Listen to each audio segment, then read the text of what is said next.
बिस्मिल्लाहिर्रहमानिर्रहीम। कौमी असम्बली में क्या हो रहा है? कौमी असम्बली कैसा फोरम है जहां अवाम के मुंतखब नुमाइंदे अवामी मसाइल, मुल्की मसाइल और इंटरनेशनल अफेयर पर बात करते हैं। क्या हमारी कौमी असम्बली में ऐसा हो रहा है? कौमी असम्बली में पिछले दिनों आपने एक वाक़या देखा जहाँ साबका वज़ीर आज़म शाहिद खान अब्बासी ने स्पीकर को कहा मैं आपको जूता मार दूंगा। बात यहाँ ही नहीं रुकी। जब प्रेस ने उनसे सवाल किया कि आप माफ़ी मांगेंगे, उन्होंने कहा मैं माफ़ी नहीं मांगूंगा। और अता तारड़ साहब जो स्पोक्समैन, उन्होंने कहा कि बात इससे भी आगे जाएगी। और राना सनाउल्लाह साहब ने आज कहा है कि आइंदा इससे भी शदीद रद्द-ए-अमल होगा, यानी जूते चलने को मैं बिल्कुल ये नहीं कहता कि नहीं चलेंगे। क्या होगा इस जमहूरियत के मुस्तकबिल का? दूसरा यह कि पाकिस्तान फिर दुश्मनों की नरगे में है। कोयटा में दहशतगर्दी का वाक़या हुआ जहाँ खुदकश बमबार ने 5 इंसानी जानें वहाँ ले ली हैं और काफ़ी लोग ज़ख्मी हैं। पाकिस्तान अपनी लड़ाइयों में लगा हुआ है और बैरूनी दुनिया पाकिस्तान को तबाह और बर्बाद करने के लिए मनसूबा अमल पैरा है। तीसरा मौजू होगा वन व्हीलिंग। आजकल के नौजवान किसी ट्रैफिक किसी इशारे की परवाह नहीं करते। और कल ही कलमा चौक में 4 जवानों ने एक कार में बैठ के इतनी तेज़ रफ्तारी गाड़ी चलाई कि चारों जान से गए। क्या होने जा रहा है इस मुल्क में, इस पर हम बात करेंगे। हमारे साथ मौजूद हैं आसिफ बाजवा साहब, पाकिस्तान मुस्लिम लीग नून के सीनियर रहनुमा हैं, साहब का MP हैं, और कर्नल असद महमूद साहब और Abdul Basit Khan sahab. Welcome to the show. Colonel sahab, आपसे आगाज़ करते हैं। कौमी असम्बली, यानी आपने देखा कि हमारे सियासतदान या किसी मुल्क के भी सियासतदान अवाम के लिए रोल मॉडल होते हैं। वहाँ आपने देखा कि स्त्रियन अपने अपनी पार्टियों की नुमाइंदगी इस वक्त इस तरीके से की जा रही है कि अगर कायदीन वहाँ मौजूद भी नहीं भी हैं तो दूसरी की यानी कैटेगरी के जो कायदीन हैं वो अपने रहनुमाओं को खुश करने के लिए किस हद तक जा सकते हैं कि वहाँ एक अखाड़ा का मंजर पेश होता है। कोई मुल्की मसाइल का वहाँ कोई अशर अशीर भी नहीं है। मुल्क महंगाई से तंग है, बेरोज़गारी है, बैरूनी दुनिया क्या कर रही है, कोरोना से लोग मर रहे हैं। लेकिन वहाँ आपने देखा कि क्या होने जा रहा है। आइंदा असम्बली का जो इजलास होगा, बजट खास तौर पर, वो अभी तस्वीर उसकी नज़र आ रही, क्या कहेंगे? बिस्मिल्लाहिर्रहमानिर्रहीम। Thank you very much Iqbal Shahid साहब। अगर आपको याद हो, मेरे ख्याल है 1.5 साल पहले की बात है, आप और मैं हम दोनों इकट्ठे गए थे नेशनल असम्बली के अंदर। That was my first ever visit to national assembly. मैंने सारी प्रोसीडिंग्स आपके साथ बैठ के देखी और मेरा ख्याल है हम चंद मिनटों के बाद हमने डिसाइड किया कि हम वापस चले जाएं। बिकॉज आप समझते हैं कि जो वो एक बातचीत का यू फील कि नहीं, यहाँ पे बड़े विजडम वाले लोग या विजनरी लोग हैं, अवाम ने इनको इलेक्ट करके भेजा है, ये वहाँ पर बैठेंगे अपना ग्रुप लेके और जी बिल्कुल याद है ना आपको। तो मैं तो उस दिन से मैं आपसे कहूँगा कि चाहे वो आप अगर नेशनल असम्बली का ये हाल है तो इट इज़ नॉट कि बाजवा साहब ये सुन रहे हैं। बाजवा साहब के साथ मैंने बहुत शोज़ किए, बड़े पढ़े लिखे आदमी हैं, बट मोस्टली मैं आपसे कहूँगा कि ऐसी कोई चीज़ नहीं कि मैं बहसीत पाकिस्तानी या हमारे जो यंगस्टर्स हैं वो हमारे पार्लियामेंटेरियन से किसी तरीके से इंस्पायर हो सके। रही बात शाहिद खान अब्बासी की, मैं तो सवाई मैं अफसोस के तो कुछ नहीं कह सकता। आज ये मैसेज मैंने पढ़ा, उन्होंने कहा जी कि एक यूसुफ रज़ा गिलानी थे और एक ही शाहिद खान अब्बासी, तो दोनों को अगर कहते हैं कि कंपैरिजन करें तो एटलीस्ट यूसुफ रज़ा गिलानी ने अपने आप को फिर भी थोड़ा सा ग्रेसफुल साबित किया कि उन्होंने मीडिया को कम से कम एक लिहाज से उन्होंने आना किया। और आपने उनको जिस तरीके मुख्तलिफ जगहों के ऊपर भी अपने जो पार्टी उनकी जो है उसकी लीडरशिप की कोई कासा लेसी करते हुए नज़र नहीं आए। और वेरी अनफॉर्चुनेट टू से कि देखें ना, अगर Shahid Khan Abbasi has been the prime minister of this country, और अगर आप नवीद कमर ने जो वाक़यात हुए आपके सामने है, उन्होंने भी जो दिगा मुश्ती की थी एक ज़माने में। मतलब आप सिर्फ ये देख लें कि अगर इस मुल्क का जिसके मैं और आप बाशिंदे हैं, अगर शाहिद खान अब्बासी जैसा एक सब स्टैंडर्ड आदमी, मैं बाजवा साहब से माजरत के साथ ये बात कर रहा हूँ कि अगर वो शख्स इस मुल्क का प्राइम मिनिस्टर यहाँ पे रह गया हो तो यू कैन मेक आउट कि एक्चुअली हम कहाँ तक अखलाकी पस्ती में हम एक लिहाज से कहाँ तक चले गए हुए हैं। मतलब वो पार्लियामान ये कहते हैं जी कि बड़ा मुकद्दस है ये, इसके साथ बड़ा एहतियात के साथ इसके बारे में बात करें। बात कर रहे हैं कि होने क्या जा रहा है, क्योंकि जो लॉन्ग मार्च था वो भी नहीं हुआ और दसीफे नहीं हुए, पीपल पार्टी निकल गई। क्या ये हंगामा करके यानी इस हुकूमत को टक्कर करना चाहते हैं कि माशरा लग जाए? मैं एक आपसे अर्ज करूँ, मेरा ख्याल है कि ये अब जो भी सिलसिला सारा है स्पेशली नून लीग का, मेरा ख्याल है उनको बड़ा सीरियसली सोचना चाहिए कि वो कब तक नवाज शरीफ के जो है वो नारे लगाते रहेंगे। No that man is out, he is not going to come back till such time. ये गवर्नमेंट चल रही है और अगर अगले इलेक्शन होते हैं again Imran Khan is there, he is not going to come back, so then what next. और ये मैं आपसे कहूँ कि ये मेरा ख्वाहिश तो नहीं है, नहीं ख्वाहिश नहीं, मैं तो जो ग्राउंड रियलिटीज़ में देख रहा हूँ मैं उनकी बात कर रहा हूँ।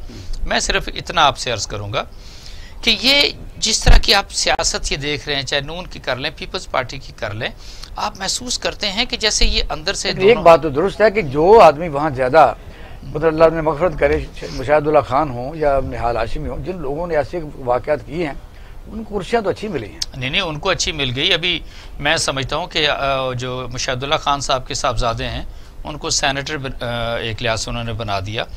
तो एक वो जो मैसेज आता है ना मुख्तलिफ वर्कर्स में, आम लोगों के अंदर, या ओके पोलिटिकल जो इनके लीडर्स हैं या इनके फॉलोअर्स हैं, उनको ये जाता है कि आप अगर हमसे वफादार हैं, आप हमारी तस्बीर लेके घूमते हैं, तो देयर इज़ नो प्रॉब्लम, हम आपको सेनेटर बना सकते हैं, हम आपको मुख्तलिफ तरह के और मराद भी दे सकते हैं। और ये तो एक लिहाज से बड़ा क्लियर मैसेज है जो मैं समझता हूँ कि मुशाहिदुल्लाह का आपने तज़किरा किया तो मैंने इसका आपसे। बाजा साहब, बात यह है कि आप जिस इलाके से मुंतखब होते हैं, मुझे पता है कि वहाँ मुंतखब होना कोई आसान काम नहीं है, लेकिन आप क्यों ऐसा रास्ता इख्तियार नहीं करते कि आपने देखा कि बड़े वोट लेने की इतनी ख़ास ज़रूरत नहीं रहती कि एक रास्ता बना हुआ है बाकायदा सारी सियासी पार्टियों में, बल्कि उसको कल एक हमारे यहाँ दोस्त ने जो यहाँ हमारे प्रोग्राम थे उन्होंने कहा ये प्राइवेट लिमिटेड फर्म है, उनके MDs हैं, तो उनको खुश करने के लिए जो आदमी करेगा वो लड़ाइयाँ करेगा, जूते मारेगा, कुश्ती करेगा, जो भी मर्जी करेगा उसी का मकाम बनेगा। आप बड़े ठंडे मिजाज से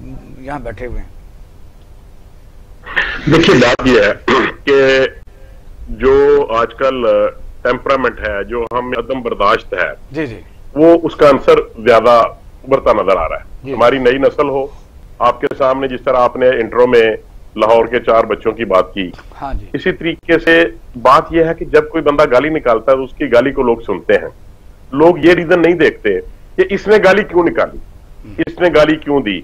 भले गाली निकालना बिल्कुल अच्छा अमल नहीं है, इसको ऐसा कतल नहीं किया जाना चाहिए, बंदे को बर्दाश्त करना चाहिए। लेकिन मैं ये समझता हूं कि पाकिस्तान मुस्लिम लीग नून में मियां नवाज शरीफ या मियां शहबाज शरीफ साहब के जो चाहने वाले हैं या उनके जो मानने वाले हैं, उनमें शाह खकान अब्बासी साहब कोई ऐसा नाम नहीं है कि वो बेजा तारीफ करें या कोई ऐसा एक्ट प्ले करें कि वो समझे कि शायद मुझे आइंदा इस वजह से ये टिकट मिल जाएगी। नहीं, ऐसी मिला उन्हें, इसलिए अपने इलाकों से तो वो वज़ीर-ए-आज़म भी हार गए थे, अपने इलाके में तो हार गए थे ना साहब। पानी नहीं है। मैं अर्ज करता हूँ सर, मैं अर्ज करता हूँ उनका एक मुकाम है, एक मेयार है, वो बहुत सुलझे, बहुत अच्छी फैमिली से उनका तल्लक है और बहुत खिदमत है उनकी इस पार्लियामेंट के लिए।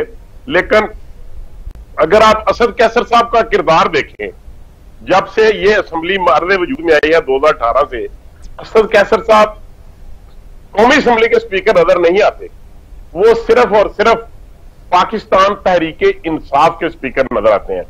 मैं ये समझता हूं क्या असद कैसर साहब को ये बात नहीं सोचनी चाहिए कि रोजाना कोई ना कोई अपोजिशन की तरफ से ऐसे अल्फाज कहे जाते हैं जिसमें उन पर तनकीद की जाती है, और हर रोज अपोजिशन के जो मेंबरान हैं वो कहते हैं कि असद कैसर साहब आपने इस असेंबली का, उन्होंने तो ये गाली सुनने के बाद भी उन्होंने कहा कि जनाब शाह खकान अब्बासी साहब आप बात करें, और उन्होंने बात करवाई।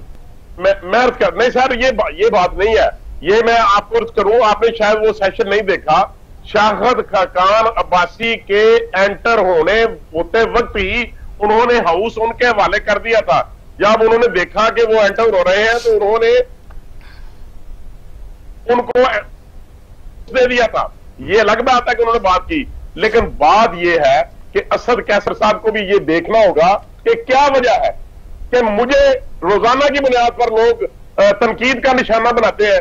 और देखें ना, कभी आप उनकी असेंबली की कार्रवाई देखें, इंसिडेंट तो जो काम अपोजिशन का होता है, जो काम अपोजिशन का होता है वो काम हुकूमती बेंचेस की तरफ से, ट्रेजरी बेंचेस की तरफ से वो काम किया जाता है, और असद कैसर साहब उस पर कंट्रोल ही नहीं कर पाते। नहीं, मान लिया कि, लेकिन यह है कि जब उन्होंने उनको फ्लोर दे दिया तो फिर सेरेमोनियल, क्योंकि लोग फिर फॉलो करते हैं, नीचे लड़ाइयां ज्यादा होंगी, छोटे जो लीडरान हैं वो और लड़ेंगे, देहातों में लड़ाइयां होंगी, शहरों में लड़ाइयां होंगी। देखिए ना, मैं अर्ज करता हूँ, आपके टीवी शोज में एक वीडियो, आपके सोशल मीडिया में, मुख्तलिफ चैनल्स में मुख्तलिफ किस्म के, जिस तरह मुझे आपने बड़ी मेहरबानी फरमाई, वक्त दिया, कर्नल असद साहब दोस्त हैं, इनको बुलाया आपने, और दूसरे जो मेरे भाई हैं, मकसद यह है कि क्या टीवी टॉक शोज पे ये लोग नहीं लड़ते?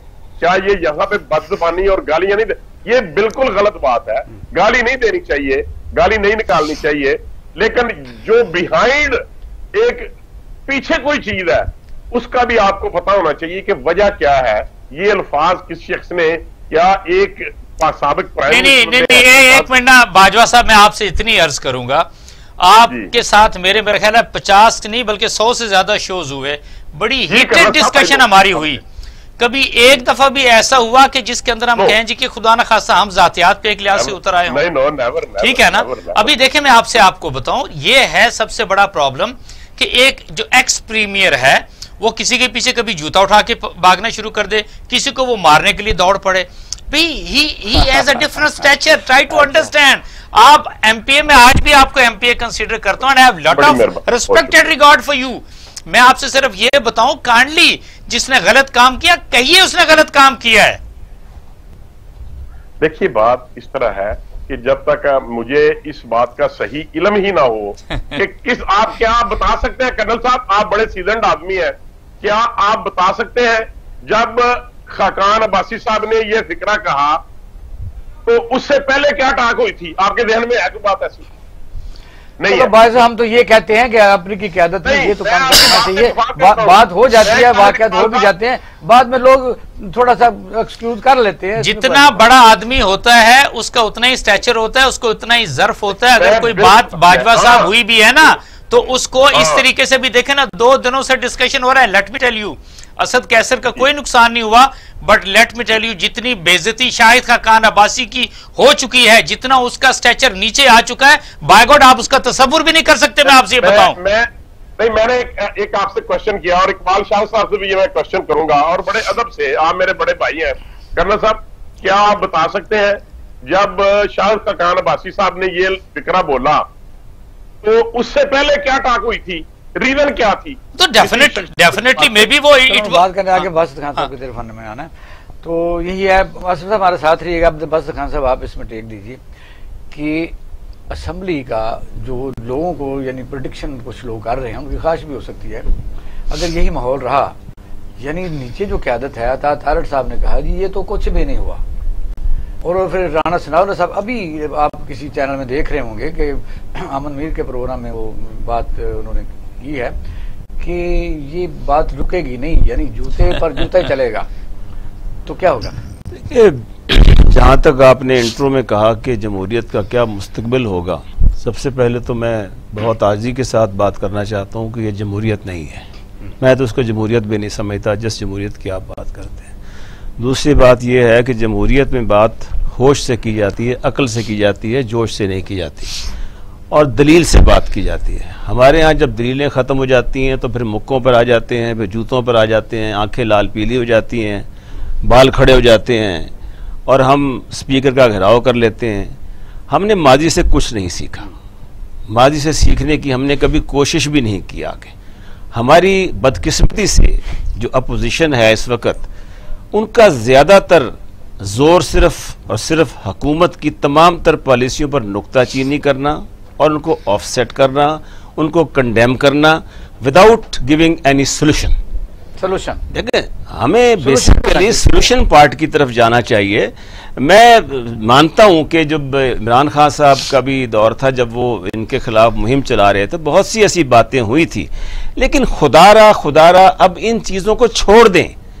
सुबह शाम दोपहर रात टीवी मीडिया पर हम इन्हीं बातों का चर्चा करते हैं और हम आगे बढ़ते नहीं। चैनल में नहीं है, हम आगे किसी नहीं है, हम आगे बढ़ते ही नहीं। बजाय हम आगे बढ़े, हम पिछले गड़े मुर्दे खेड़ रहे हैं आगे। ये इस मुल्क का डायलेमा सबसे बड़ा। नहीं, अपोजिशन तकसीम, आज मुस्लिम लीग नून ने कहा है कि जो 27 कमेटियां, उनके जो स्टैंडिंग कमेटी के चेयरमैन है, वो हमें 27 दी जाएं, ये मसला के अंदर भी अपोजिशन मुनकसिम है। देखिए, मैं ये ज़रूर कहूँगा कि जहाँ इनकी अपोजिशन की या खाकान अब्बासी की ये जो बयानबाजी है, जूते की बात करते हैं या कोई सामने आए मैं पहाड़ से गुजरेगा तो मैं ये कर दूंगा, ये सब बातें उनकी हैं।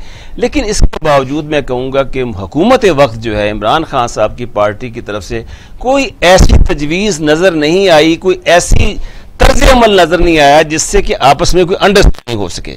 अब देखिए, सितम ज़रीफ़ी नहीं है मियां साहब, हुकूमत का फर्ज है कि मसलन एंगेज करे। उनके पास ऐसे सीजन्ड लोग मौजूद होने चाहिए जो पुल का काम करें। देखिए मियां साहब, अब आप सोचें, अब्बासी साहब ये कह रहे हैं कि हम तो भीख मांग रहे हैं, कोविड की वैक्सीन ले रहे हैं, हम कोविड की वैक्सीन नहीं ले सकते लोग, नहीं तो हम इस हुकूमत ने कोई यानी वैक्सीन के लिए सिर्फ चाइना पर इन्हिसार कर लिया हुआ है। ये सब ठीक है, लेकिन इन हालात को हम पहुंचे क्यों हैं आज? क्या हमारी मैशत आगे की तरफ बढ़ी है 74 साल में? क्या हमारी सकाफत कल्चर आगे बढ़ी है? क्या हमारी सियासत आगे बढ़ी है? क्या हमारी जमहूरियत की जड़ें मजबूत हुई हैं? मुझे किसी एक सवाल का जवाब दे दें। नहीं, नो, वेरी वसिफरस नो। क्योंकि बुनियादी तौर पे जिस किस्म का निज़ाम हमारी असम्बलियों में लाया जा रहा है, जिस किस्म का स्टफ असम्बलियों में आता है, वो इन चीज़ों से बिल्कुल नाबल्द हैं, ना वाकिफ हैं। शाइस्तगी क्या है, बर्दाश्त क्या है, एहतराम क्या है, इन चीज़ों को सिखाने के लिए लीडरों की ज़रूरत होती है। इनको लाने वाले कौन है? इनको लाने वाले इनके लीडर हैं। अगर उन लीडरों में अकल शऊर हो तो इन असम्बलियों में मिडिल क्लास के पढ़े लिखे लोगों को लाएं, गरीब लोगों को लाएं, ताकि कम से कम को एहसास हो कि इस मुल्क के अंदर कोई तब्दीली ला रहे हैं। कहीं से कोई तब्दीली नहीं आ रही, ना इधर से आ रही है। अब देखिए, खान साहब ने आज बात की है, मैं आपको अर्ज कर रहा हूं, उन्होंने कहा कि शहर बढ़ते जा रहे हैं, आलूदगी बढ़ती जा रही है। मुंह पे जुबान पे एक लफ्ज आता है आबादी का, लेकिन वो आबादी का लफ्ज लाने से गुरेजा है। हमारा इस मुल्क में किस अफसोस का मुकाम है, ना अपोजिशन, ना जी, ये मसलों की मां है। पिछली हुकूमतों ने आबादी पे कभी तवज्जो नहीं दी। उनके बार बार यही कह रहे हैं, हर जगह ये कह रहे हैं, ये हो गया, वो हो गया, मसाइल हो गए। अगर भाई आप सकाफत और कल्चर और टूरिज्म की बात करते हैं, शहबाज शरीफ की तमाम मुकदमात में जमानत होगी जी, उस पर क्या कहेंगे? देखिए, बात यह है, अब तक जमानतें ही हुई हैं, कैद हुए हैं, रिजर्वेशन दे रही है सर। पीपल पार्टी ये कहती है कि हमारे साथ डिस्क्रिमिनेशन हो रही है, भले वो अदलिया के साबका फैसले हों, जब फैसला आ जाता है तो आपको पता है वो अवामी प्रॉपर्टी बन जाता है। उन्होंने कहा हमारी हुकूमतें कभी बहाल सिंध की नहीं, यानी हम करने क्या जा रहे हैं। फिर यह है कि खुर्शीद शाह जो है उस वक्त वो भी है। तो आपने देखा कि वो इसीलिए ये पार्टियों का जो साथ ना चलना था, उसमें ये भी पीपल पार्टी मियां साहब अक्सर औकात शिकवा करती नजर आती है कि हमारे साथ अदालतों ने इंसाफ नहीं किया, वो ये कहती है। और हमारे लीडर भी जो हैं वो अदालतों के इंतकाम की भीड़ चढ़े, ये उनके लीडर कहते हैं इस बात को। हमें वो इंसाफ नहीं मिला जो पंजाब को मिल रहा है। ये डिस्क्रिमिनेशन देखें, ये डिस्क्रिमिनेशन मैं समझता हूं कि उनकी बिल्कुल बहाल नहीं किया गया था, आपको पता है जी, बेनजीर को बहाल नहीं किया गया था, लेकिन मियां साहब को बहाल हुई। यही तो चीज है, छोटे सूबे है ना साहब। मैं वही अर्ज कर रहा हूं कि खुदारा इस निजाम को बदलें। इस निजाम के अंदर हमारे लीडरों में अदम बर्दाश्त जो हो रही है, जो हम एक दूसरे के खिलाफ लठ लेके बैठे हुए हैं।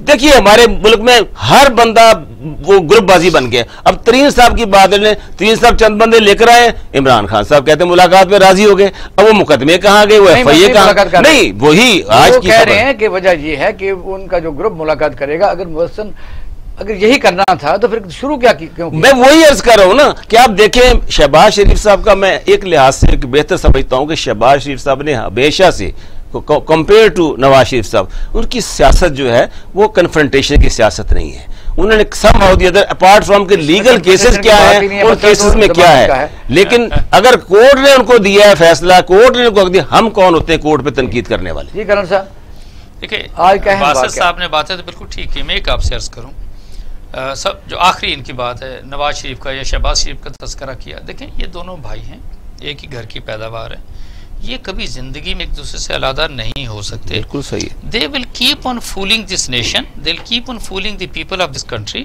Good cop and bad cop ये खेलते रहेंगे, इसी तरीके से होगा। और इवन मैं आपसे कहूँ, इससे पहले ये इस्टेब्लिशमेंट वालों को भी बेवकूफ़ बनाते चले आए। हकीकत में मैं आपको ये बता दूँ, सो इट विल कंटिन्यू। जहाँ तक तो आप कहें जुडिशल सिस्टम की या इंसाफ की बात आप करते हैं, जब तक मैं समझता हूँ कि ये जो सिस्टम सारे का सारा है ना, ये सूट किसको करता है? इलीट लॉट को सूट करता है, ठीक है। वो जो मादूद 1% से भी कम लोग हैं, ये सारे का सारा सिस्टम, चाहे वो गवर्नर्स का हो, एडमिनिस्ट्रेशन का हो, जुडिशरी का हो, कुछ भी आप कह लें, ये सिर्फ उन्हीं को सूट करता है। This all system is actually tailored उनके लिए जिनको कुछ फ़ायदा पहुंचाना मकसूद है, आम आदमी के लिए नहीं है। आप ये देखिए ना कि अगर आप पाकिस्तान मिलिट्री एकेडमी के अंदर 2 साल की ट्रेनिंग आप देते हैं एक कैडेट को, सेकंड लेफ्टिनेंट बनाते हैं और 36 सालों के बाद में भी वो फुल जनरल बनता है, तो एक पूरे प्रोसेस के अंदर से गुजर के क्या होता है। मैं आपसे ये अर्ज़ करूँगा, बिल्कुल ये जब तक आप अपना जुडिशल सिस्टम जो है बिल्कुल उन्हीं लाइंस पे नहीं लेके जाते कि जब एक वकील फारगुल तहसील होता है, वही मैं आपसे अर्ज करने की कोशिश कर रहा हूँ कि जी जब एक वकील बनता है, लॉ की डिग्री ली है, तो it should be very clear कि जी आपने जुडिशरी की तरफ जाना है या आपने सिर्फ वकालत की तरफ जाना है, ठीक है जी। ये पूरी दुनिया में ऑलमोस्ट ऐसा ही चल रहा है। तो ये सिस्टम जब तक आप नहीं लेकर आएंगे, ये बेंच और बार किस तरीके से आप इकट्ठे हो सकेंगे? अगले ने फैसला देना है, और यकीन माने लोअर कोर्ट्स के अंदर हमारे वकरा जो हैं, जिस तरीके से वो धैंगा मुश्ती आपने होते हुए देखी, जिस तरीके से मतलब जजेस के साथ ज्यादती होते हुए देखी, ये तुम्हारी आंखों के सामने है। तो एक तो मैं ये आपसे कहूँ, जब तक तो ये मौजूदा सिस्टम चल रहा है, डोंट एक्सपेक्ट के हमारी अदालतों से किसी को इंसाफ मिल सकते। ये सिस्टम ऐसे ही चलता रहेगा। जबान तो we will keep on discussing. बिल्कुल ऐसे ही 2 रुकनी बेंच ने जो यानी एक दूसरे से डिफरेंस किया, बाहर टीवी ने बल्कि 9 बजे चला दिया, 9:30 बजे की जो जमानत हो गई है, तो ये तो इसका शबाशी का तो कसूर उसमें कोई नहीं है कि वो उनको चाहिए था कि आप आके बाकायदा तौर पर ऐलान करते या आप बात तो ठीक कर रहे हैं, but this is exactly what it is जो मैं आपसे अर्ज कर रहा हूँ कि जो सिस्टम टेलर किया गया है ना, it is basically for the elite lot. देख वो बेंच टूट गया, 3 का बेंच बना, एंड इन नो टाइम उन्होंने कहा जी कि आप जमानत ग्रांटेड है। वेयर एज अगर देखा जाए कि जिस हिसाब से जो उनके असासे थे 93 के अंदर, फिर 2000 ज़्यादा दूर ना जाए ना, 2008 के अंदर के असासे ज़रा निकाल के देख लें, 2018 में इन बाप बेटों के असासे कहाँ तक पहुँच गए, इनका क्या था, आमदनी का ज़राए क्या था, कारोबार किस तरीके से, सारी चीज़ें आपके सामने आ जाएंगी। इनकी इनकम टैक्स की जो फाइलें हैं वो सारी निकाल के देख लें। भाई साहब क्या कहेंगे आप, क्योंकि एज एडवोकेट्स पर अपनी राय दें कि जमानत हो गई है। और देखिए सर, आज मैं देख रहा था एक प्रोग्राम, उसमें उन्होंने बड़ा कंपैरिजन किया था कि जो असद गुराल साहब जस्टिस हैं, उन्होंने बड़ा एक लिखा कि ये 45 से टाइम सबसे बड़े हैं, इनकम टैक्स इतना दिया है, जरी जो आमदनी है उसका सबूत नहीं पेश कर सके वगैरह वगैरह, वो उनकी अपनी थी। आज जमानत होगी, चलो आपको मुबारक भी देते हैं, क्या कहेंगे? सर आपका बहुत शुक्रिया। गुजारिश ये है कि नैब जो है ये अपने इख्तियारात से तजावुज करती है। देखिए मैं एक बात करना चाहूंगा, मियां नवाज शरीफ से शुरू हो जाए, मियां शहबाज शरीफ साहब, हमजा शहबाज साहब, शाह सरकार अब्बासी साहब, ख्वाजा सलमान रफीक साहब, ख्वाजा साद रफीक साहब, हसन इकबाल साहब और दीगरान जो हमारी पार्टी के मेंबरान हैं, जो अपोजिशन से हैं, सबको अदालतों से रिलीफ मिला और सबके खिलाफ जो आपको टीवी पे या जिस तरीके से नैब वाले, अगर इतना ही स्ट्रांग रिकॉर्ड हो तो आप क्या समझते हैं कि जो फाजिल जायसाबान बैठे हैं हाई कोर्ट में या सुप्रीम कोर्ट में, क्या उनको नैब के केस की समझ नहीं आती? क्या ये जो हम तो जाहिर शक नहीं करते, जैसे लोग कहते हैं कि ये तो सवाल ही नहीं, हर अदालत से नहीं। सर मैं अर्ज करता हूं सर, ये जो एक अपना बयानिया देती है नैब वाले, ये कतई तौर पे गलत है और वो साबित ही नहीं कर सकते अपनी बातों को। ये सर हवाई बातें हैं, कोई उनके पास एविडेंस नहीं है, और अगर एविडेंस होगी या जिस तरीके से, मैं एक बात अर्ज करूं, मैं भी कानून का एक अदना सा तालिब इल्म हूं और प्रैक्टिसिंग लॉयर हूं। मैं ये करता हूं कि जब किसी भी अक्यूज्ड के खिलाफ स्ट्रॉन्ग एविडेंस होती है तो जो मर्जी हो जाए, वो तो फिर हजार बलोच भी छूट ही रहे ना, मर गए यानी गवाही देने वाले वो तो लोग डिसोन कर रहे हैं। सर हजार बलोच की बात ना करें, वो एक क्रिमिनल आदमी था, यहाँ पर कोई क्राइम नहीं है, ये व्हाइट कॉलर क्राइम है, तमाम टैक्स दिया हुआ है। एफआर ने कभी ये नहीं कहा व्हाइट कॉलर क्राइम। एफबीआर ने कहीं, हाँ सर ये इसको व्हाइट कॉलर क्राइम कहते हैं। ऐसे ठीक कह रहे हैं आप? नहीं असद साहब, ये मैं क्लियर बात आपसे कर रहा हूँ। नहीं मैं वही आपसे कह रहा हूँ, आपने कह दिया कि हाँ ये व्हाइट कॉलर क्राइम है, मैंने भी उसी की जो है ना तायीद की है। क्राइम कहते हैं इसको, व्हाइट कॉलर क्राइम कहते हैं। और जो जहर मुर्चा है वो क्रिमिनल आदमी है, उसके खिलाफ कत्ल के लेकिन फिर जुडिशियल सिस्टम में अमेंडमेंट आनी चाहिए ना कि एक आदमी सैकड़ों कातिल है तो सर वहां उसके खिलाफ लोग डिसोन कर रहे हैं, उसके गवाह जो है वो उसके खिलाफ एविडेंस नहीं दे रहे, लेकिन नैब जो है ये मियां फैमिली के खिलाफ कोई स्ट्रांग एविडेंस नहीं ला सकी, इसलिए अदालतों से हमें रिलीफ मिल रहा है। और मैं यकीन से कहता हूं बीइंग स्टूडेंट ऑफ लॉ कि ये सब मुकदमा जो है ये खारिज होंगे और किसी भी मुलजम के खिलाफ कोई एविडेंस नहीं है और किसी को कन्विक्शन का कोई चांस भी नहीं है। लेकिन अब बाजवा साहब फिर क्यों नहीं आप पार्लियामेंट किस मकसद की दवा होती है कि वहां एक ऐसा कानून लाएं जो ये छोटे छोटे यानी मुबैना तौर पर इल्जाम के तहत जेलों में बंद हैं। एक बाकायदा तौर सर्वे आया है कि छोटे छोटे जुराइम में जो लोग जेलों में हैं उनका सारा भी जुर्म सारा फ्रॉड के पैसे इकट्ठे किए जाएं तो पाकिस्तान में एक एक आदमी से भी वो कम है, तो उनको भी तो छोड़ने के लिए कोई एफर्ट करें। सर मैं अर्ज करता हूं कोई वोटर है आपके, मेरी बात सुन ले, आपने बड़ा स्ट्रांग क्वेश्चन किया, आप भी इसी सिस्टम का हिस्सा रहे हैं। मैं अर्ज करता चलूं कि ये सब बातें इमरान साहब अपनी इलेक्शन कैंपेन में और उससे पहले 2014 के धरने में ये सब बातें वो टीवी टॉक शोज में और अपनी कैंपेन में और 126 दिन धरने में ये कहते रहे हैं कि मैं अदलिया में तब्दीली करूंगा, मैं पाकिस्तान पीनल कोड में तब्दीली करूंगा, मैं हेल्थ में तब्दीली लाऊंगा। आप साथ नहीं देंगे तो कैसे होगा? सर मेरी बात सुन लेना, बात सुन ले, साथ हमने क्यों नहीं देना, साथ ने क्यों नहीं दिया? जब जरदारी साहब, जब मियां नवाज साहब ने कहा कि हम इस पार्लियामेंट का हिस्सा नहीं बनेंगे, वो तो नहीं लेंगे 2018 के इलेक्शन के बाद, लेकिन जरदारी साहब ने और दूसरे सियासतदानों ने कहा कि हम पार्लियामेंट में बैठ के अपना मुकदमा लड़ेंगे। और जरा 1 मिनट मुझे मौका दीजिएगा। तो सबसे पहली जो बिजनेस ऑफ असेंबली था, जो रूल्स ऑफ बिजनेस थे, उसमें सबसे पहली बात यह तय हुई कि सबसे पहले जो काम होगा वो इलेक्शन रिफॉर्म्स पे होगा और कमेटी बनेगी। लेकिन तारीख गवाह है, पाकिस्तान की नेशनल असेंबली का फ्लोर गवाह है कि आज तक इन्होंने इलेक्शन रिफॉर्म्स के मुतल्लिक कोई लॉ, कोई एक्ट पेश नहीं किया। भाई किया? अगर ये हम इनके साथ तावन नहीं करते, चलो तो लास्ट बाजा से बताइए कि आइंदा सेशन जो है, अगर पार्लियामेंट का आइंदा सेशन जो सेशन भी हो सकता है इसके बाद, तो बताइए कि वहां इस लड़ाई का नतीजा देख रहे हैं आप?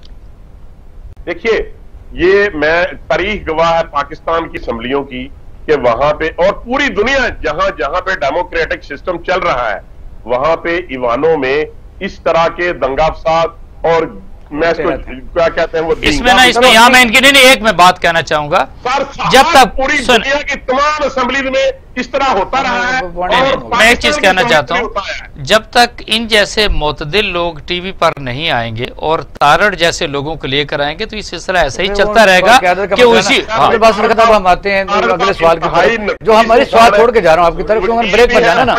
अगला सवाल ये है कि क्या पाकिस्तान फिर दहशतगर्दी की कार्रवाइयों में मुलव्वस यानी जो अनासर हैं वो एक्टिव हो चुके हैं?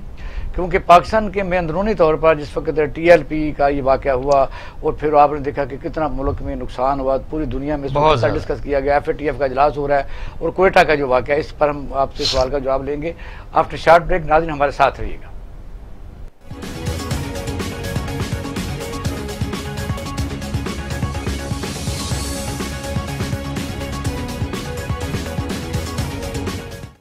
वेलकम बैक नाज़रीन, आप प्रोग्राम देख रहे हैं पाकिस्तान टुडे और हम सवाल कर रहे थे कोयटा में खुद का हमले का। पाकिस्तान दुश्मन फिर सरगर्म अमल हैं, पाकिस्तान के अंदरूनी और बैरूनी हालात इस वक्त क्वेश्चनेबल हैं क्योंकि FATF का इजलास भी होने जा रहा है। बासखान साहब क्या कहेंगे? देखिए, मैं इस पे बात दो सिर्फ जुमले कहूँगा आके, वो मैं कहना चाह रहा था कि हमारे के रोल की बात की जाती है तो हमारी अपोजिशन जो है इस हुकूमत को नाअहल कहती है, कमी है, नाअहल हुकूमत है। लेकिन आप देखें कि FATF के मामले के ऊपर कभी भी कंडेम नहीं किया उन फोर्सेस को जो FATF हमारे पर नाजिल करना चाहता। कश्मीर के मामले कहते हैं हुकूमत ने कश्मीर को भेज दिया, लेकिन कश्मीर को जिसने काम किया उसके TLP जो फ्रांस के मुतल्लिक किस बयान दिया? किसने बयान दिया? किसी ने नहीं दिया। तो ये जुल्म नहीं है? फिर ये कहते हैं कि इमरान खान साहब ना, आपने कौन सी हुकूमत के साथ दिया? हम आपकी बात पे आते हैं। मुझे हाल ही में, मैं अभी कोई हफ्ते से पहले कोयटा से होकर आया हूँ, होटल में मैंने क्याम किया। मैं आपको अर्ज कर रहा हूँ, सेरिना होटल की जो लोकेशन है उसके आगे से इतनी ट्रैफिक गुजरती है कि दीवार से भी टकरा जाना तो वहां हादसा हो सकता है। इस्लामाबाद सेरिना कितना सेफ है? कुछ भी सारों। दूसरी बात, 74 साल हो गए मियाँ साहब, क्वेटा में एक ट्रैफिक लाइट, अच्छा नहीं एक ट्रैफिक लाइट कोई नहीं है कि आप वहां खड़े हुए भाई वो रास्ता दे रहे हैं, आप रोड पे 1.5 घंटा फंस गया आके। ज़ियारत जो कायद-ए-आज़म ने जहां क्याम किया था आए जाके, खुदा रहा ये 74 साल हो गए हैं, आप कहते हैं ये ग्राफिक हमारी एक जो डिफरेंस है हमारा, खुदा के लिए बलूचिस्तान का भी ख्याल करें। तो मैं ये समझता हूं कि जो क्वेटा में हुआ, जैसा हुआ, वो सिक्योर खुदा का, अल्लाह का करम था कि चाइनीज एम्बेसडर वहां पर नहीं थे, वो बाहर थे। दुश्मनों की ये ख्वाहिश। आपको पता है कि ग्वादर में उन्होंने PCC नहीं छोड़ा कि यहाँ तब दहशतगर्द घुस आए समुद्र के रास्ते से, हम उनको नहीं बचा सके, उन्होंने अपने रशिया इलाका बना लिया। बिल्कुल यही मैं कहना चाहता हूँ कि देखिए दुश्मन कितना पहले अभी तारीख से, उसके बाद ये धमाका, दुश्मन हमारे पीछे पड़ा हुआ है। इनको चाहिए कि ऐसे मौके पर जबकि हुकूमत को इन तमाम हालात का, जिसमें मुआशी मुश्किलात भी शामिल है, इंटरनेशनल पाकिस्तान के खिलाफ एजेंडा भी शामिल है, वो के पीछे खड़ा होना चाहिए। जी वालेकुम अस्सलाम। आपने देखा कि TLP की जो मूवमेंट थी, वो जो अरेस्ट के साथ, जो आप कह सकते हैं खादिम हुसैन के बेटे, तो पूरे में किस तरह के हंगामे हुए, अपने मुल्क को हमने जला दिया और बड़े सियासतदानों ने खाना दिया, FATF का इजलास हो रहा है। अब क्वेटा के धमाका जो हो रहा है, ये उसी शुरुआत हो रही है पाकिस्तान के अंदर तखरीबकारी की, क्या कहेंगे? बहुत नवाजिश इकबाल साहब आपने प्रोग्राम में शामिल किया। आप देखिए, एक नजर डाले पूरे खित्ते में तो आपको अंदाजा हो जाएगा कि पाकिस्तान में क्या और आने बाने कहाँ मिलते हैं। अगर आप अफगानिस्तान में देखें तो वहाँ पे उनकी जो यूनाइटेड स्टेट्स की वो खत्म हो रही है तकरीबन, और वो बिल्कुल शिकस्त होकर वहां से निकल रहा है। और अफगानिस्तान जो लग रहा है बिल्कुल डिस्टेबलाइज हो जाएगा। और सबसे इम्पोर्टेंटली हिंदुस्तान ये समय वहाँ पे अब उसके जो दिन है वो कम रह गए हैं, और अगर तालिबान वहाँ पे हुकूमत में आ जाते हैं तो उसका वहाँ पे रहकर पाकिस्तान की तमाम कार्रवाइयाँ करना मुमकिन नहीं रहेगा। जी जी। विद इन पाकिस्तान अगर आप देखें तो आपने जिक्र किया TLP का कि एक अनरेस्ट है, एक डिस्टेबलाइजेशन की कोशिश है, और उसके बारे में आप मुझसे बेहतर जानते हैं कि लोगों ने क्या किया क्या नहीं किया। फिर एक अपने माँ किया, अपनी गाड़ियां जलाई, अपने थानों पर हमले किए, FATF ये बात आएगी, रहेगी नहीं, रुकेगी। बिल्कुल, और ये बिला वजह नहीं हो रहा है, ये जो सब कुछ हो रहा है इसके तारीन हर एक से मिलते हैं, इन तमाम चीजों के आपस से मिलते हैं। फिर एक नामवर जर्नलिस्ट के ऊपर हमला हुआ बाद में, अब वो भी एक टेरर फैलाने की कोशिश की गई है। और उसके बाद अब ये सेरिना में जो इन्होंने खुद कुछ हमला किया। तो अगर हम ये देखें कि, और उसके बाद सबसे इम्पोर्टेंट बात मैं भूल रहा था कि उनके साथ आपने या जिन लोगों ने भी उसका इन्फ्लुएंस आपने इस्तेमाल किया है, बैक चैनल भी चल रहे हैं और फ्लैग भी हो गया। तो अब हमें इसमें तो कोई शक नहीं है कि जब ये PLG की मूवमेंट चली तो उसका फायदा किसने उठाया, और अब ये बन में सेरिना होटल क्वेटा में जो ये धमाका हुआ है इसके पीछे कौन है? यकीनन हिंदुस्तान का हाथ है। तो एक तरफ तो हमारे साथ वो सीज फायर कर रहे हैं, बैक चैनल डिप्लोमेसी चला रहे हैं, और दूसरी जानिब वो हमारे हमले भी कर रहे हैं। नहीं वो भी ठीक है, लेकिन पाकिस्तानी हुकूमत जो, यानी उसके पास थोड़े से मेंबर हैं जिनकी हुकूमत खड़ी है, अपोजिशन उनका साथ नहीं देती, हिंदुस्तान करने की कोई हिम्मत और जरूरत नहीं कर सकता। जिस मुल्क में पार्लियामेंट मौजूद हो और मुंतखब हो बेशक अपोजिशन की सूरत में, वहाँ एक ग्रोह सारे मुल्क को हाईजैक कर ले, वहाँ किसी पर मज़ाकरत कैसे हो सकती है? देखो बात की आपकी सही है। अब हमें ये देखना कि ये किसी पार्टी या किसी एक ग्रोह के मफादात का मसला नहीं है, ये तो पूरे पाकिस्तान के इंटरेस्ट की बात है।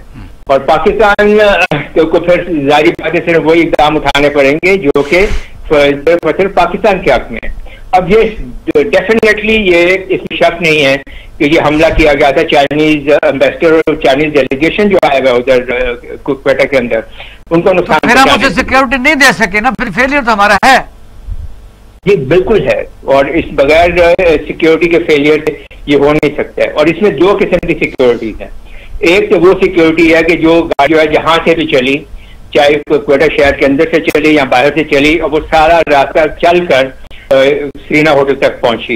एक तो सिक्योरिटी का फेलियर वहां पे है, और दूसरा है वो सिक्योरिटी फेलियर इंटरनल होटल का, कि उनकी जो सिक्योरिटी थी उन्होंने उसको अंदर होते हुए चेक नहीं किया, और उसकी से ही कोई आदमी शामिल हो सकता है ना इसमें, फैसिलिटेटर हो सकता है इसमें, हो सकता है। मतलब ये तो भी सब बातचीत जो है ये तहकीकात के बाद ही पता लगेगी। बहरहाल हमें ये नहीं भूलना चाहिए कि अगर ये जो तहकीकारी के जो इंसिडेंट्स जो हैं जब भी होते हैं, तो ये जारी बात है कि 100% तो कोई बल्कि ऐसा नहीं है कि हम रूस के वजीर खारजा पाकिस्तान आए थे, फिर अब अफगान यानी सफीर के साथ आज आर्मी चीफ की मुलाकात हुई है।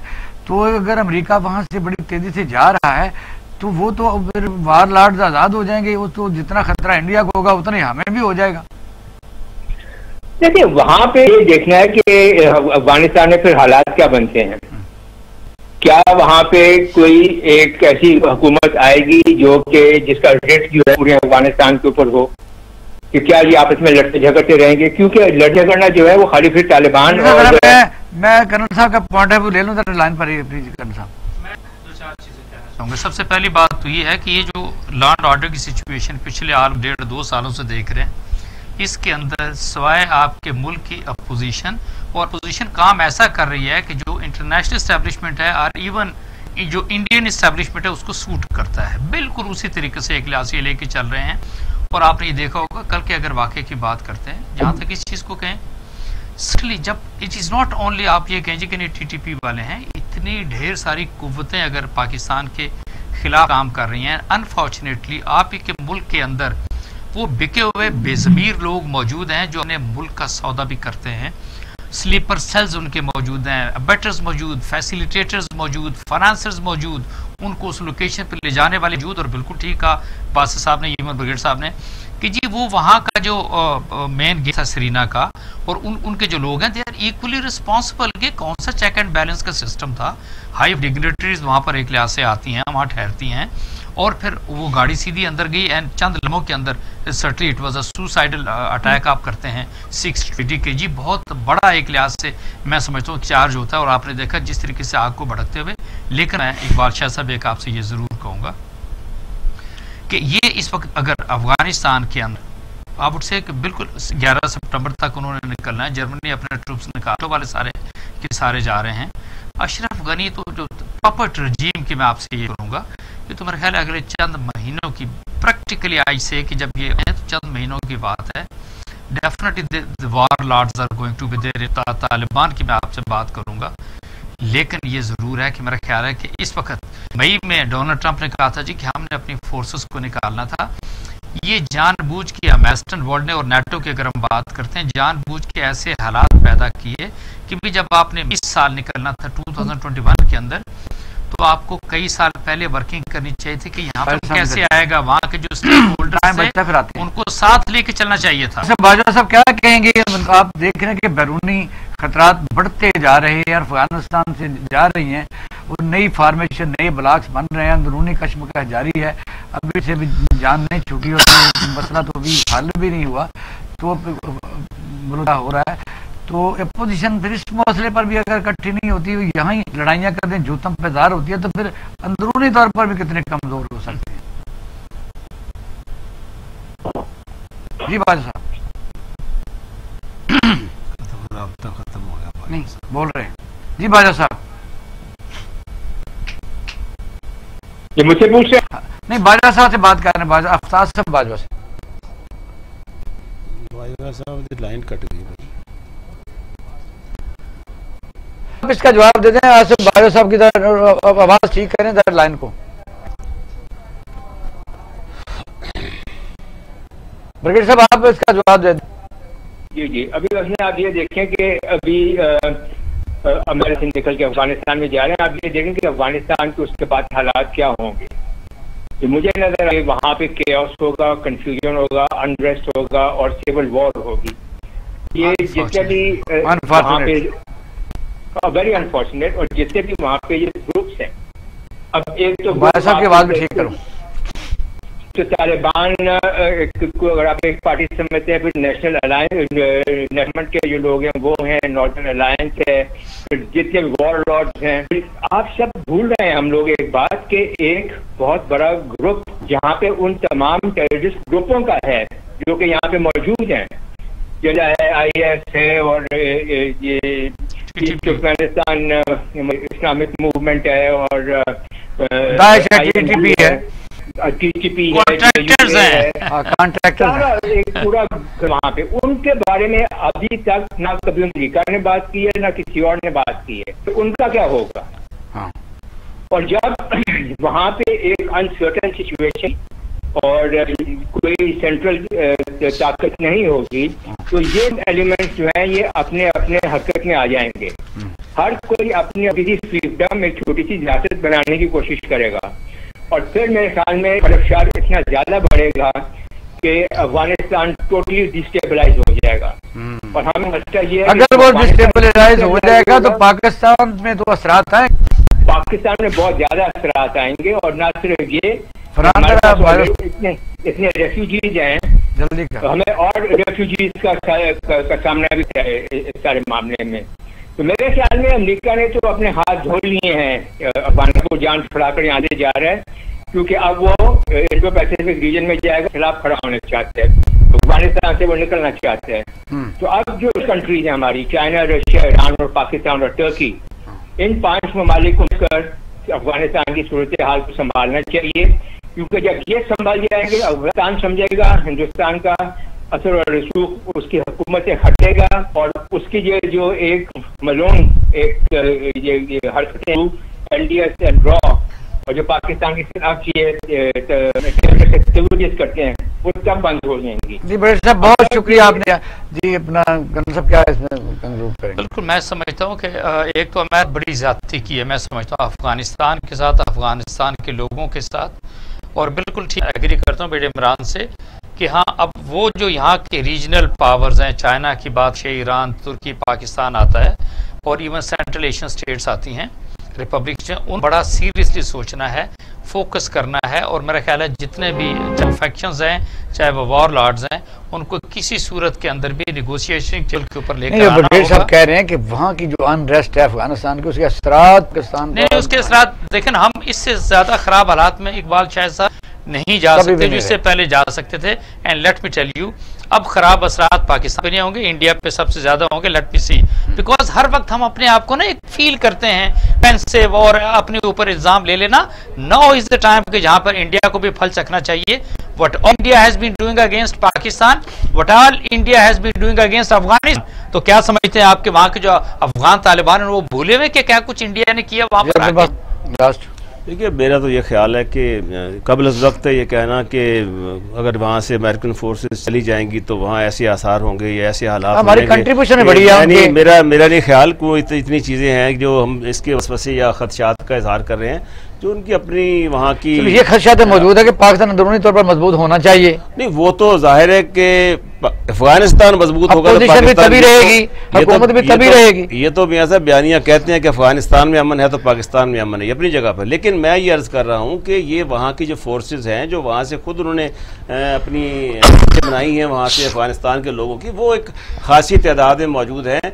और जो आप वार लॉर्ड्स की बात कर रहे हैं, ये वार लॉर्ड्स जो हैं, जितना हम समझते हैं कि जंगजू हैं या वार लॉर्ड्स हैं, कोई अफरा तफरी नहीं होने जा रही आगे पाकिस्तान को। और अमेरिका ने खासतौर पर कहा कि अगर जरा सी भी ऐसी कोई शवाहिद मिले तो वो दोबारा आने में उनको जल्दबाजी नहीं कर रही, फौरी तौर पर आ जाएंगे वो आके। लिहाजा इसलिए मैं कहता हूँ कि पाकिस्तान। और दूसरी बात, जो ये गनी साहब जो हैं, जो प्रेसिडेंट हैं, उसके तहत तालिबान के एक इलेक्शन में हिस्सा लेना पड़ेगा और वो जो प्रेसिडेंट हैं उसी के तहत उनको काम करना पड़ेगा, क्योंकि तालिबान समझते हैं कि सबसे बड़ी चिंगारी तो ये अमेरिकन की है, तो इसकी वजह से इंस्टेबिलिटी मौजूद है। कर्नल साहब हमारे पैनल का शुक्रिया अदा करते हैं। नाज़रीन, आपने हमारा प्रोग्राम देखा। पाकिस्तान के ऊपर अफगानिस्तान जंग के हमेशा ही असरात रहे हैं। आपने देखा कि वहाँ जब तबाही बर्बादी होती है, कोई दुनिया का मुल्क वहाँ कोई इस किस्म की हरकत करता है तो वो उसके असरात पाकिस्तान पर रहते हैं। पाकिस्तान क्या करे? पाकिस्तान की नेशनल असम्बली, सूबाई असम्बली के मेम्बरान को चाहिए कि पाकिस्तान को मजबूत करें, क्योंकि पाकिस्तान जो है ये मजबूत होगा तो तभी ये अपोजिशन भी रहेगी, ये हुकूमत भी रहेगी, अवाम के मसाइल भी हल होंगे, तो तभी मैं समझ ये खूबसूरत मुल्क जो तरक्की करेगा। बसूरत दीगर वो कहते हैं लड़ते लड़ते हो गए गुम, एक ही चूंच और एक ही दुम। निज़ाम कोई इंडिस्पेंसेबल नहीं है। अगर जमहूरियत नहीं है इस मसले का हल तो फिर और निज़ाम लाना पड़ेगा। अपना और अहल खाना का ख्याल रखिएगा। पाकिस्तान जिंदाबाद।